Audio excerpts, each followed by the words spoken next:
So yeah, thank you for the opportunity to speak to this, Karen and Brian. I guess I should introduce myself a bit first. I'm a retired family physician. Everybody think, oh yeah, part of the problem. But anyways, I like birding better than doctoring these days, I guess. I've been very interested in birding for about 25 years and birded in several places all around the world. So usually as part of a holiday, I haven't really been one to go on special birding tours or these festivals to any great degree. So I heard about the Tucson Southeast Arizona Festival, saw something about it, looked into it, and it looked interesting. And I'll have to say something that really caught my attention was hummingbirds. Doug, could we just get you to put it into the slideshow mode? Oh, okay, I think it is. Because we're seeing your all the slides on there. So if you have on your taskbar, there should be, yeah. So we get it full screen, your slide. How's that look? We're still seeing the slides on the side. I'm not sure. In their view, does it give you slideshow in the view?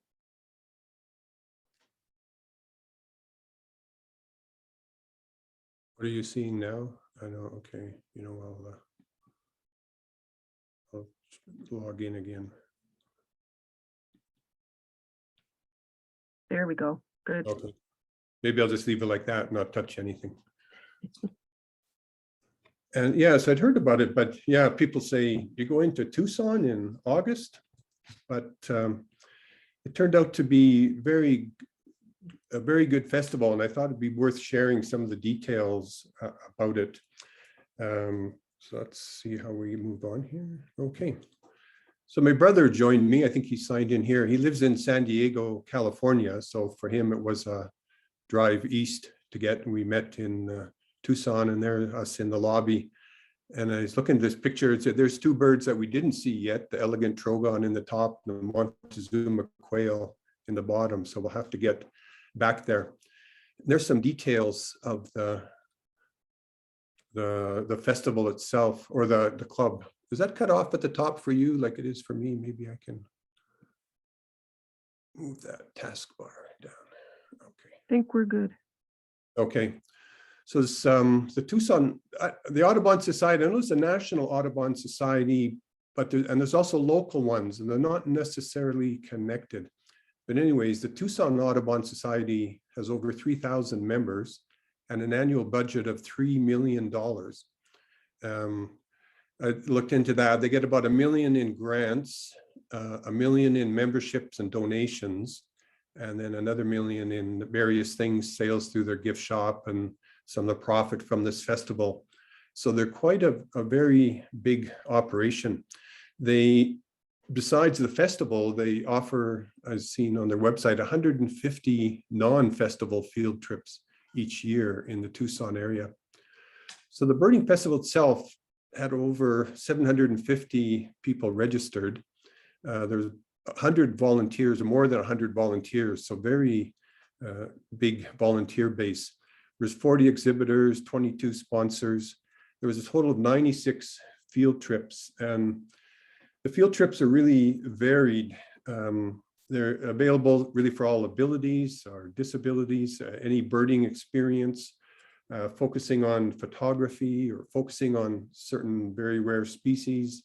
There's full day field trips, half day field trips, evening field trips. They go into many different habitats, and they're not just birds as well. Even though it's called the birding festival, some of the field trips are definitely focused on non-birding animals and even botany as well.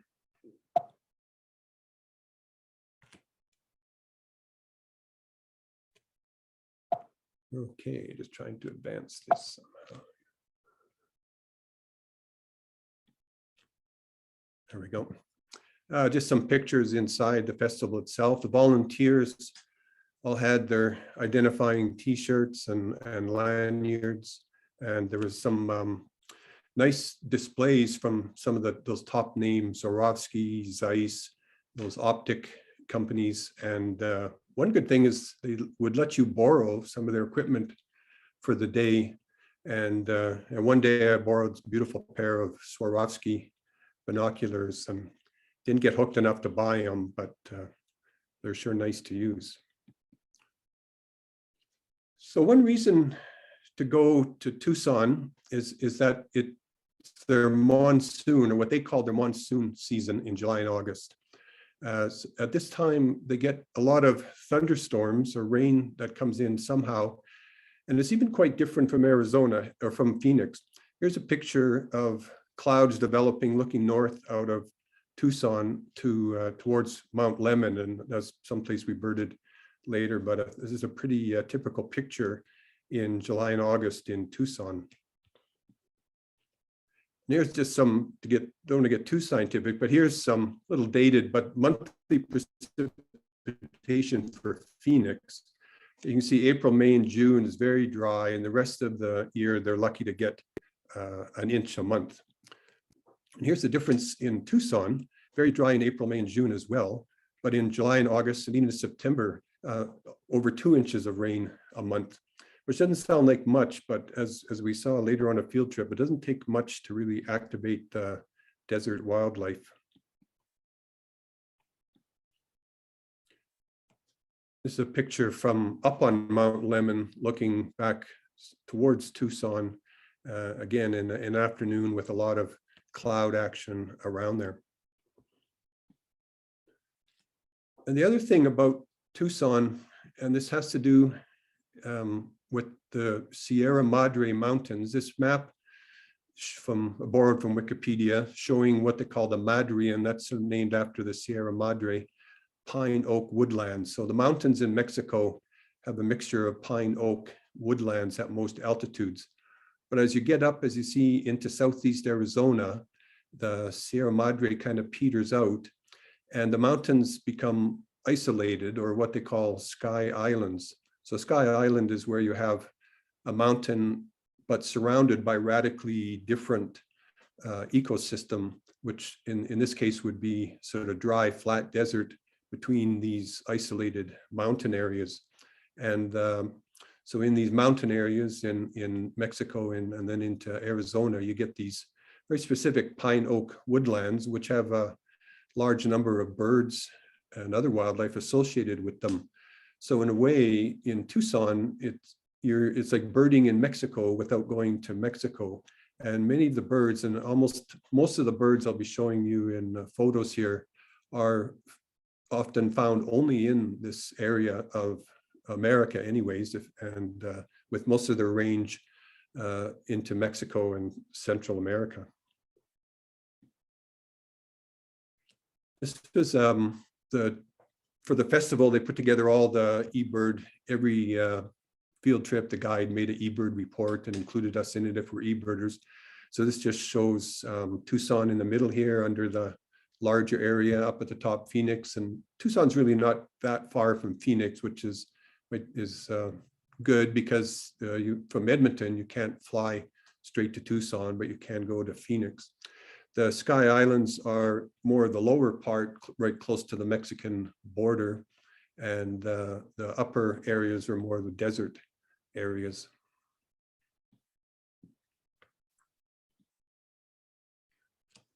So once my brother and I got settled in, we said, well, let's take a little walk. There's a large park across the street, not really full of birds, but one of the really eye-catching ones it had is the Vermilion flycatcher, which happens to be the mascot bird of the Tucson Audubon Society.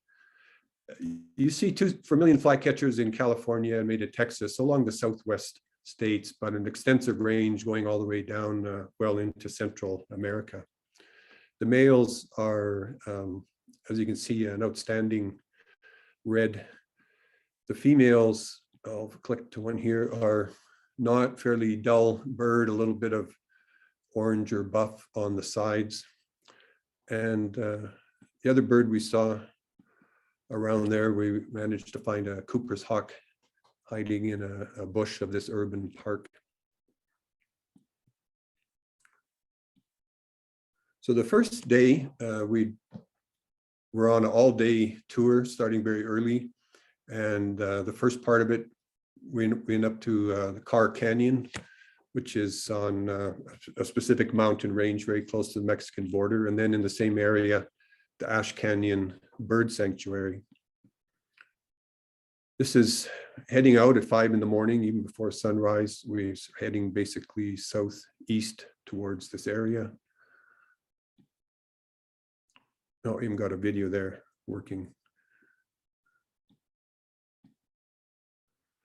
So this is on the car going up the Carr Canyon Road, and should have had a better picture, but you can see to the right center, that flat area, and then there's some more mountains in the distance. So here we are on one sky island. There's some flat desert in between, and then another sky island in the distance.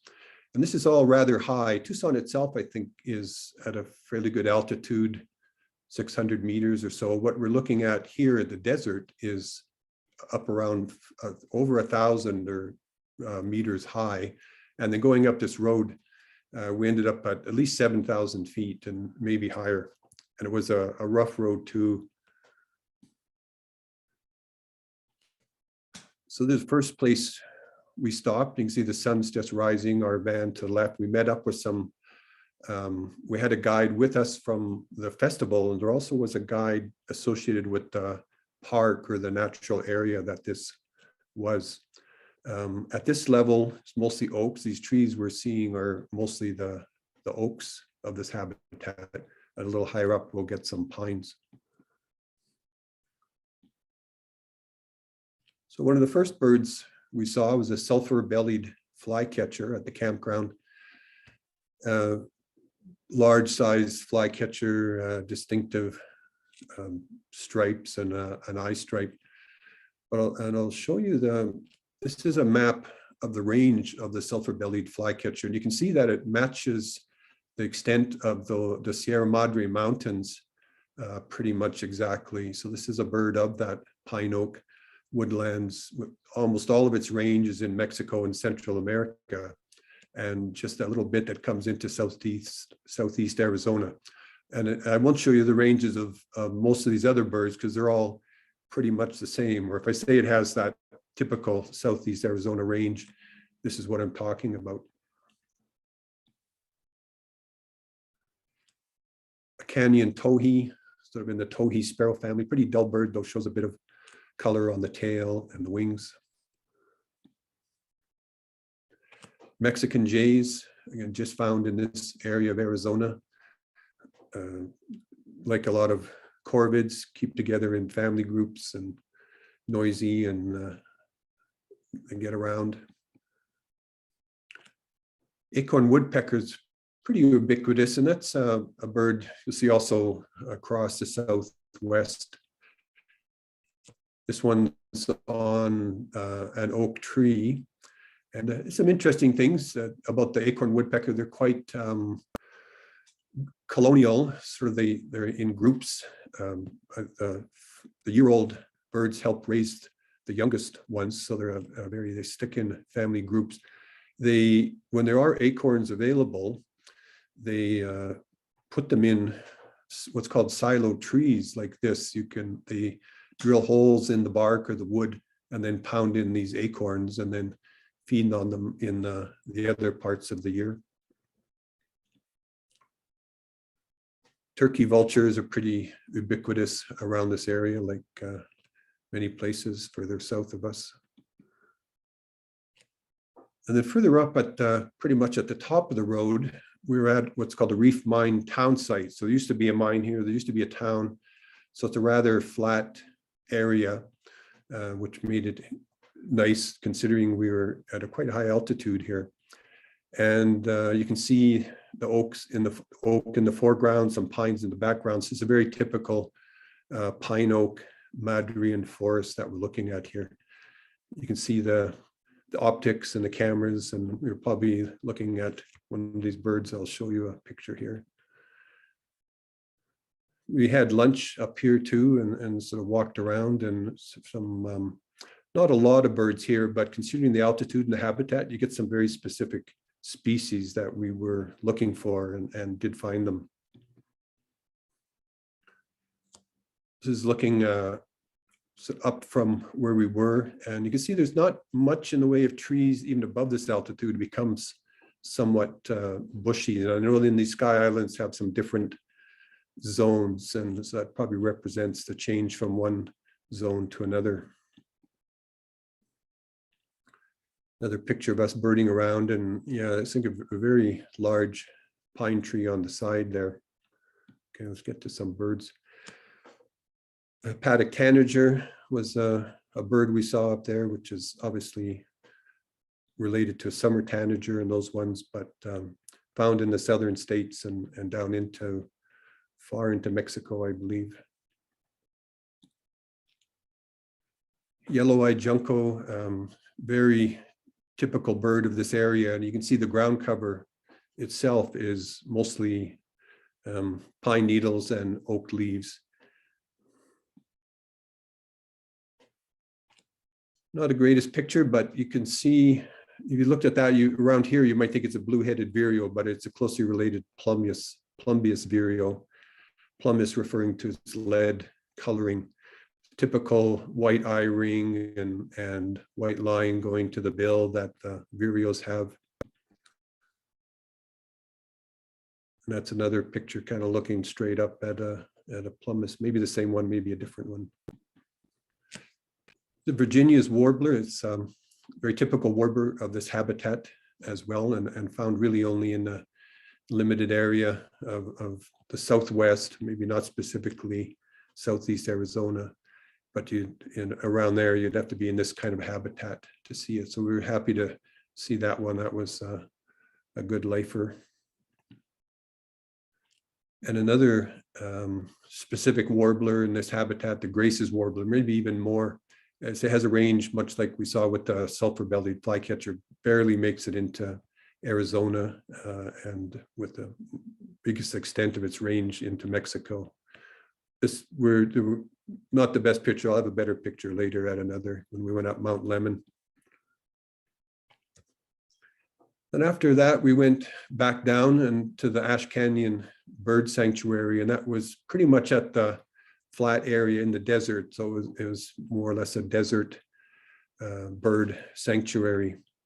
But the feature here is hummingbirds. If you have this bird book, Hummingbirds of North America, written by Sherry Williamson, who's probably the expert in North American hummingbirds, Ash Canyon Bird Sanctuary is where she lives. It's her place. So you can expect we'll see something there.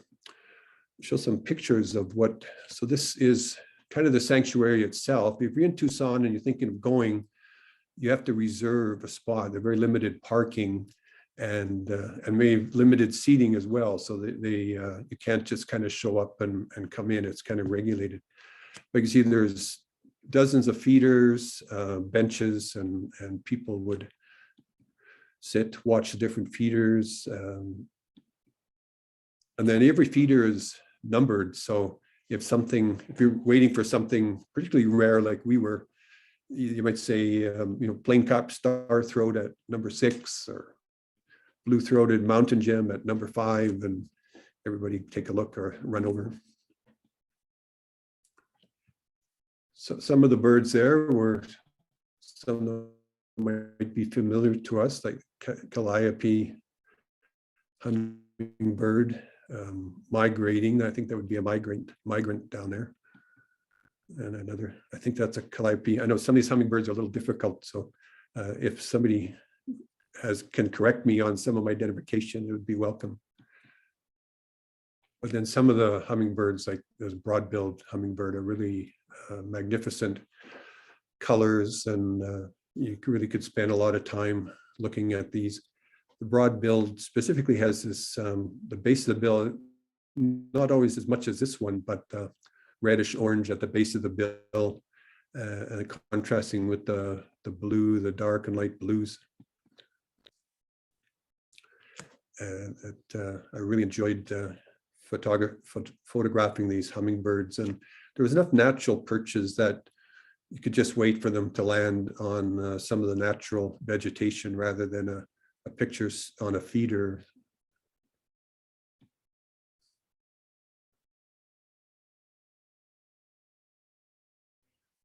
I'll let you soak in some of these. Yeah, the females are, there's one more male on a feeder. It's a female, which look totally different. So the distinctive black eye stripe and some of the orangish red at the base of the bill makes them identifiable, but like some other hummingbirds, the females aren't so spectacular. And this is probably a first year, a hatch year bird male that's just getting molting out of its sort of early juvenile feathers into the blue that it'll have as an adult male. Another female. It's a female broad-billed hummingbird, I think, and you can't see the red in the base of the bill from this view, but you can still see this kind of broadness at the base that gives it its name, and quite a square tail without much in the way of white spots or anything at the back end. The female has a little bit of light color at the end of its tail feathers. The male, it has none of that even. The other spectacular hummingbird, there was a Lucifer hummingbird. We only saw a couple males, but they have this markedly curved bill and a brilliant purple gorget that's outstanding. Very happy to see those and get some good photos.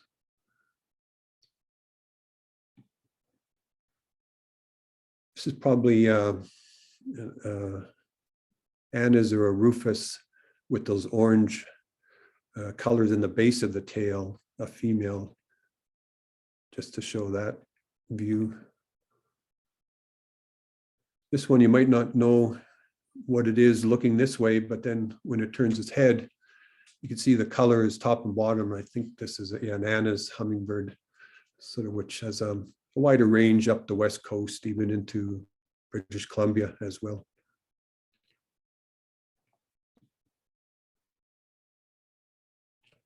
This is a black-chinned hummingbird, which is kind of a Western equivalent of the ruby-throated hummingbird, though we have them here. It's mostly a bird of the Eastern continent. Black-chinned is more found in the Western continent and rarely wanders into Alberta.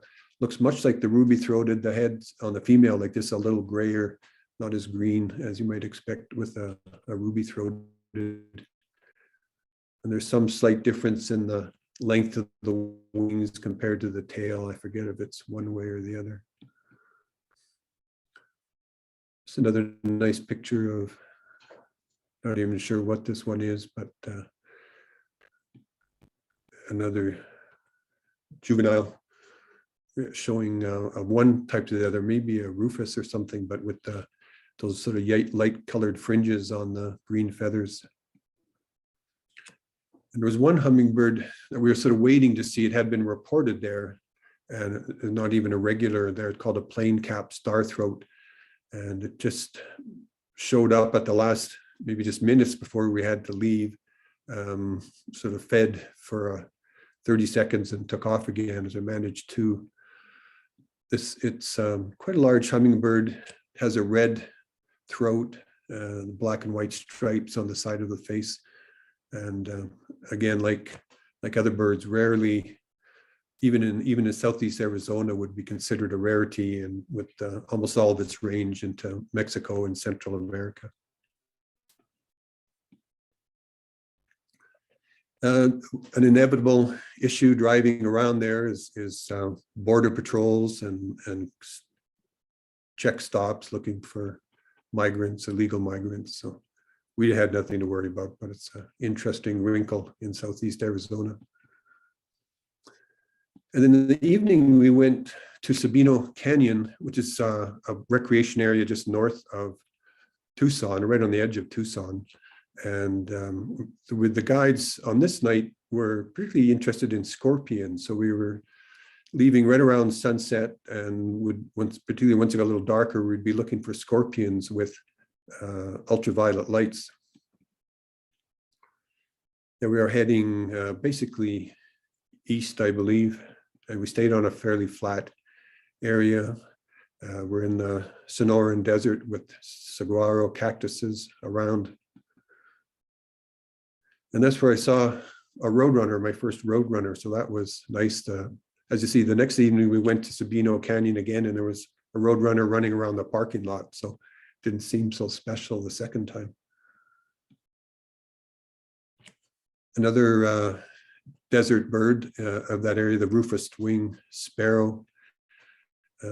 Like our Vesper sparrow, has a little bit of a rufous at the front edge of the wing.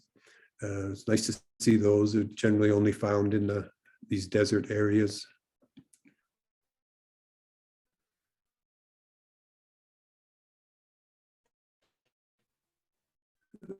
Some saguaros, choya cactus.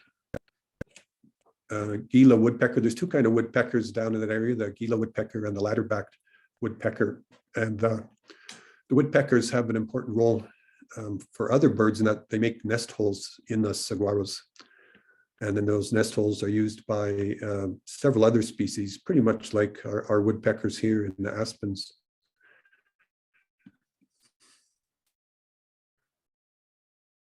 Looking at some saguaros in the sunset. And you can see the taller one to the right probably has a bird nest hole in it. Some beautiful sunsets there with the saguaros silhouetted.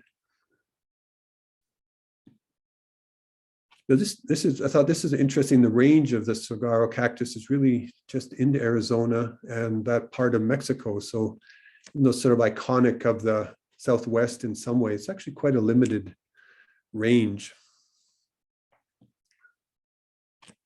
And they're very slow growing. Doing some reading, I found that a 10-year-old cactus, saguaro cactus, might be only 4 or 5 centimeters high. This saguaro here, that's probably about 2 meters high, is probably 50, 60 years old. And the way it's growing in that other tree is not an accident. Apparently they do grow better, or they'll germinate better with that sort of foster tree around them. The woodpeckers only make holes in them once they're about 15 meters high, and at the age where they're starting to get maybe some arms as well, which is probably not till they're well over 100 years old. So the large saguaros with many arms on them are over 100, even 125, 150 years old. And this is found in the Tucson Audubon website at one of their centers, serial photos of a saguaro there, which was interesting, showing the bottom 3 ends at, of course, 2023, and sort of slow growth of those arms even. The other cactus around there is a barrel cactus, just like this, and they're still blossoming at this time. And scorpions, we did find scorpions with the ultraviolet light. You find them quite easily. And the people with us, there actually were several species. The photo might look fierce, but I was a little surprised. They actually only about an inch long or inch and a half long at the most. Maybe there's some bigger species, but there are rather small. Arthropod, though, would still give you a painful bite if you happen to get on the wrong side of them, or sting, I should say. We did see one snake on this tour, a king snake, which is fairly long. This one was at least 1 meter long. And then, so as it was getting dark, we were heading back, get ready for the next day's tour. So that day we started with a tour down to the Peña Blanca Canyon, again, right just a kilometer or 2 from the Mexican border. It was called a canyon, but it's actually quite a flat walk. You see we had a guide, a young fellow with us that had exceptional hearing. It was quite amazing what he could hear. They're looking, and here you see one fellow with us on this even had a walker, which wasn't, and it worked out quite well. He's able to get in and out of the van fairly easily and then use the walker. This tour was fairly flat, gravel road, but fairly flat and easy to navigate.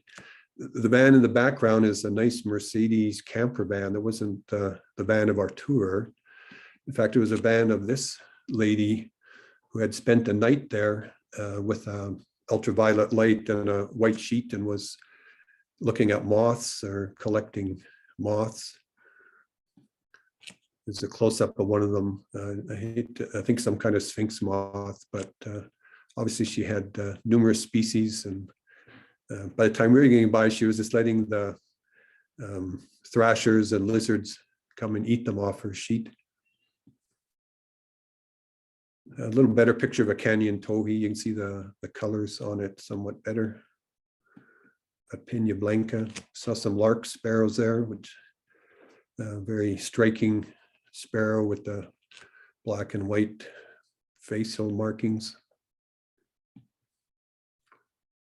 We saw a lot of other birds there, but some, it's a good tour, though I say maybe didn't see a lot of special birds or life birds. But that evening, we went on another evening hike to Sabino Canyon with this fellow leading it. His name was Bob Ornstein. And his main interest was reptiles rather than birds. And there had been a little bit of rain, like a 1/4 inch or 5 or 6 millimeters of rain in this part of Tucson that afternoon. And he sort of predicted, he said, oh, we had a little bit of rain this afternoon. This might be a good evening for taking a walk, specifically for reptiles and desert toads and that kind of thing. It turned out he was quite right. So in this one, instead of heading along the flat like we did the evening before, we headed up this road, which is not an open road for traffic, and into the canyon proper and these hills. One thing we saw here was purple martins, but the purple martins in this area are a particular subspecies called Hesperia. They're a little smaller maybe than the ones we see here. The females are a little lighter, but one thing about them is they nest almost exclusively in the saguaro cactus, in the holes, nesting cavities made by the woodpeckers. And they don't nest colonially like other purple martins. They've tried to develop some nest houses, and this is one picture I got on the Audubon Society site of the winning entry in the purple martin nest house contest. I don't know how well it works, but the idea, you need something about the size or diameter of a large saguaro cactus, but then with a hole and just a cavity, a small cavity inside that would be just used by one pair of these specific subspecies of purple martins. And so these ones do their egg laying and in August, July and August, when there is the monsoon rains come, not any earlier in the spring. Another specific desert sparrow, the black-throated sparrow, saw on this trip. And snakes, we ended up seeing, I think, 8 different kinds of snakes. And Bob said that it's the most snakes he's seen on any field trip. And with the snakes and other things I'll show you here, he said it was the most successful Audubon Society evening field trip in the history of the society. So we lucked out. The other thing we saw was a Gila monster, this lizard, very typical of the desert, sluggish kind of thing. It moved around a bit, but even for our leader said that was only the second one he'd ever seen in his life. So we were very fortunate to find this one just off the road. Actually, a cyclist that was cycling there had seen it, and some people saw the bike and the guy off the road. They went to see if he was injured, and they found out, no, he actually had stopped because he saw a Gila monster. So yeah, we ended up seeing at least 8 species of snake, the Gila monster, desert tortoise, the desert toads and some other frogs, and tarantula and wolf spiders and scorpions, the non-birding evening walk that we did. The next day we went to Madeira Canyon and then the Santa Rita Lodge. So we started at sort of the base of this sky island in more almost what they call sort of a grasslands or a bushy grassland. There we are, just sunrise, the sun just hitting the mountains, looking west. One of the birds we saw there, the really pretty bird, a blue grosbeak. The front view you can see is just all blue, but on the back it shows some really beautiful red, yellow edges on the feathers. And also a zone-tailed hawk. Now, a zone-tailed hawk is a boodio hawk, but the thing about it, and if you read in Sibley, he said they look incredibly like turkey vultures. Maybe not up close, but up in the air, they soar like a turkey vulture and they associate themselves with turkey vultures. And you can see the dark and light on the wing. They resemble turkey vultures in that way. And there's some speculation that maybe that's even a hunting technique. In a way, they camouflage themselves in groups of turkey vultures and surprise their prey somehow. I think that might be just speculation, but they do, except for the white bar across the tail and the lack of a red head. But when you see, so down there, if you see turkey vultures in the air, it's worth looking at them, because one of a group might well be a zone-tailed hawk. There's the other woodpecker of the area, the ladder-backed woodpecker, so-called because of the ladder-like stripes going up its back.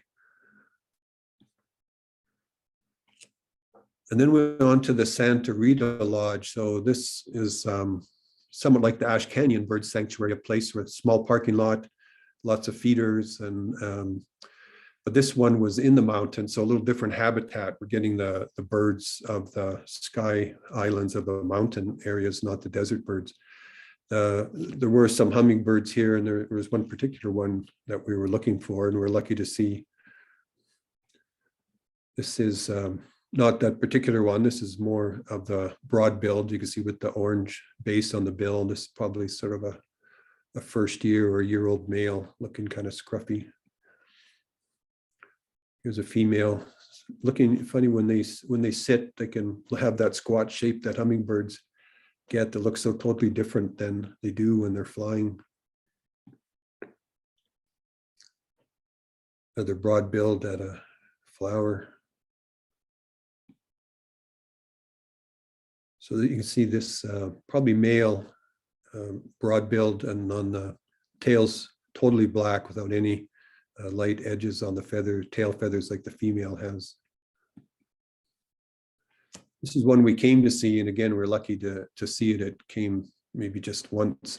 What's called a Rivoli's hummingbird. It was up to a few years ago called the magnificent hummingbird, but then that species was split. And I think there still is the magnificent hummingbird with its range entirely in Mexico. And then this one is called the Rivoli's. So as we heard with name changes, that name's probably not going to last long. Quite a large hummingbird. You sort of compare it to the feeder, a very large bill, very, very dark hummingbird, quite spectacular. That's not a really sharp picture, but the bird up sitting in the shade, and you can see a little more of the green neck compared to the rest of the black. But what was even more special at the Santa Rita Lodge was the other birds at the feeders. There are some pretty fascinating ones. Another hepatic tanager, Mexican jay. Get some nice close-up looks at that. If his bill looks a little truncated, it's because it's in the shade.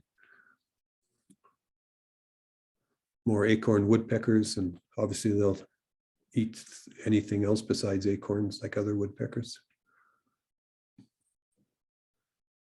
Hooded oriole. This is, again, a widespread Mexican species that just makes it into Arizona and California somewhat. A bird that some Albertans might be familiar with, the black-headed grosbeak, so they probably are resident there as well, or could well be a migrant, but coming to the feeders very regularly there. And this is the Arizona woodpecker, and if you notice, it's the dark part of this woodpecker is not black, but it is brown, so it's the only brown feathered woodpecker. And the Arizona name is a bit of a misnomer. If they want to change names, you should look at this one, because I think probably only a few % of its range is in Arizona. The bulk of its range is, again, in Mexico and Central America. But I was, that was one of the target birds I wanted to see. I was really happy to see this one and gave us good views at the feeders here. A bridled titmouse, a chickadee-like bird, and again with just a little bit of its range coming into a little farther into Arizona and New Mexico. You can see them up at even Phoenix and north of Phoenix towards the Grand Canyon. One warbler I saw there, a black-throated gray warbler, which is a West Coast bird that you can see even up to Vancouver and Vancouver Island. This one probably a migrant. And the white-breasted nuthatch, and what put the brackets interior west is what eBird calls these, and it probably is it is a subspecies of the white-breasted nuthatch. The visual differences are almost imperceptible, but the voice, and even I could tell it had a totally different call than white-breasted nuthatches we have around here. So who knows, maybe it'll be another split someday. And then after our time at that lodge, we went to the Madeira Canyon. Here we're starting, this is about 5,500 feet, and you could take this trail right up to 10,000 feet high or something. I think we didn't go that far. We just went up for an hour or so. But one of the birds we were looking for there is this warbler called a painted redstart. And as it says in the bird books, it's found in mountain canyons along stream beds and boulders, exactly where we found one there. And like the other redstart warblers, it flashes its wing, flashes its tail, never sits still. Hard to get a good photograph of it. And then after that, sort of long half day, my brother and I got the idea, let's go up to Mount Lemmon ourselves. And again, Mount Lemmon's just on the north side of Tucson. It's a beautiful road that takes you right to the top. It's windy, but it's smooth and well paved. So if anybody happens to be in Tucson, I could easily recommend a drive up to Mount Lemmon. And there's numerous places to stop on the road up where there's some good birding. Here's another yellow-eyed junco, because we're up into the pine oak habitat on the mountain. This one, a bit of a juvenile, with a little more stripes on the head and chest, and the eyes not as yellow as an adult bird. Hermit warbler is sort of another West Coast warbler. I'd not seen one, so I was very happy to find one here up in high on Mount Lemmon. It's probably a migrant. And then we're lucky enough to have a Grace's warbler just foraging very close to us. Managed to get some really good photos here. It's just picked a little spider off that clump of the tree right in front of its face there. And so again, this is a very typical bird of the pine oak habitat, really only found in that habitat at this kind of elevation. And very closely related to the yellow-throated warbler, sort of a Western equivalent of the yellow-throated warbler, which is a Eastern species, except for that one that showed up around Edmonton last month. And it was something we hadn't seen before was house wren. So again, probably some specific subspecies there, but they're not as identifiable as other birds. And then the last day of the festival, we went to what's called the Peyton Hummingbird Center. And this was, again, south of Tucson, very close to the Mexican border, but where the story was a couple named the Peytons bought this house and started putting up some hummingbird feeders and started seeing hummingbirds that hadn't been seen anywhere else around the area. And so they've left the house after they passed away to the Tucson Audubon Society, which owns this the house and the land and runs the Peyton Center for Hummingbirds now. This is kind of one of the key hummingbirds they have there, a spectacular violet-crowned hummingbird with that, I'll say again, that typical range that barely makes it into Arizona from Mexico and Central America. Striking violet head, orange bill, pure white throat. So I managed to get a nice picture of it on a natural perch. It's again one of the target birds that I was going for.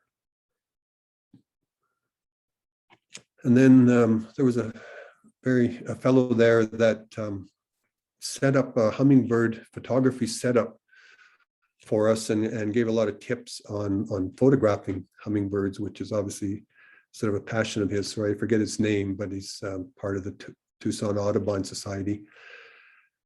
So as you can see, he's got two flashes higher up shining on the feeder. The feeder, he's covered all the holes except one, so he knows which one the hummingbird would come to. And then he puts a background, either a plain green background or sort of a blurry foliage background with the lower flashes illuminating the background. And the trick with the flashes is that you can really freeze the motion of the hummingbird and you don't get the blurred wing effect. And the way he had this set up, your own flash, even just the flash on your camera would trigger these flashes. So you could just, he had a tripod, or I had my own tripod. You just set up your own camera and use his setup, and worked out very well. And the kind of pictures you get there were like this. So where you really get very nice even illumination of the hummingbird, the wings pretty well stopped. You get the iridescence off the feathers really spectacularly. Again, a male broad-billed hummingbird. Another male. And Lucky is able to get one. Often the way, hummingbirds feed, they'll feed and then back up and hover. Not all of them, but most of them. So you could just wait till they sort of backed up and hovered a bit before they went in again and get some good shots. If you got one close enough that it caught some of the feeder, I suppose you could just retouch or Photoshop it out. There's a female broad-billed hummingbird. These are all my photos, believe it or not. Probably a black-chinned female hummingbird. A little more of a curve in the bill than the ruby-throated.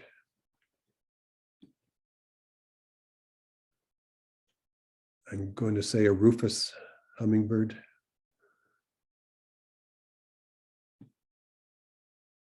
And besides hummingbirds, even though it's a hummingbird center, it actually had a lot of other spectacular birds, very natural little spot.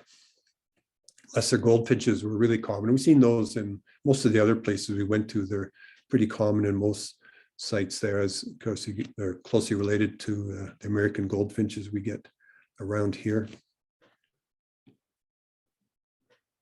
Western tanager was there. Lazuli bunting, and we'd seen these at some other sites as well, but didn't have as one of the few good photos I got of them. It's just hard to get a good picture of these ones. what's called a Buick's wren, a typical wren of the Southwest, California, Arizona. I always called it Bewick's, but then I was corrected down there. It's called, the pronunciation is Buick, like the car.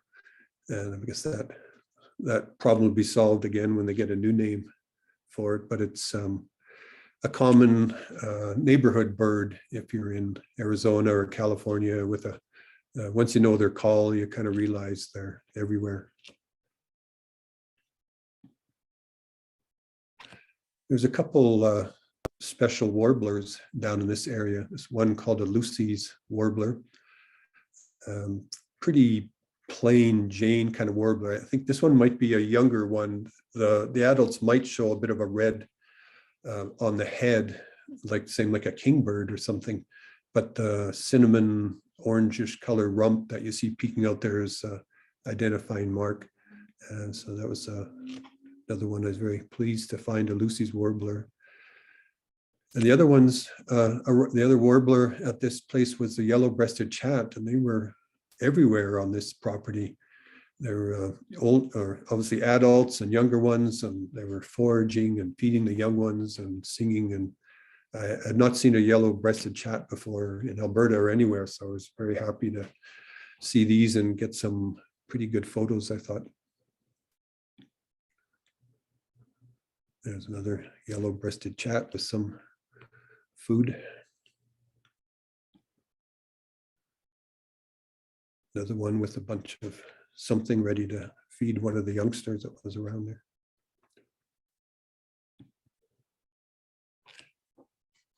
And a very unexpected bird was a Mississippi kite. Now, this is a raptor of the southeastern states. But there's, I guess you'd call it sort of a disjunctional range. There are some found in Southeast Arizona for some reason, and it's one of the few places you could see it in the western states. This is an adult male with the white head. So that was kind of a good unexpected tick on my list.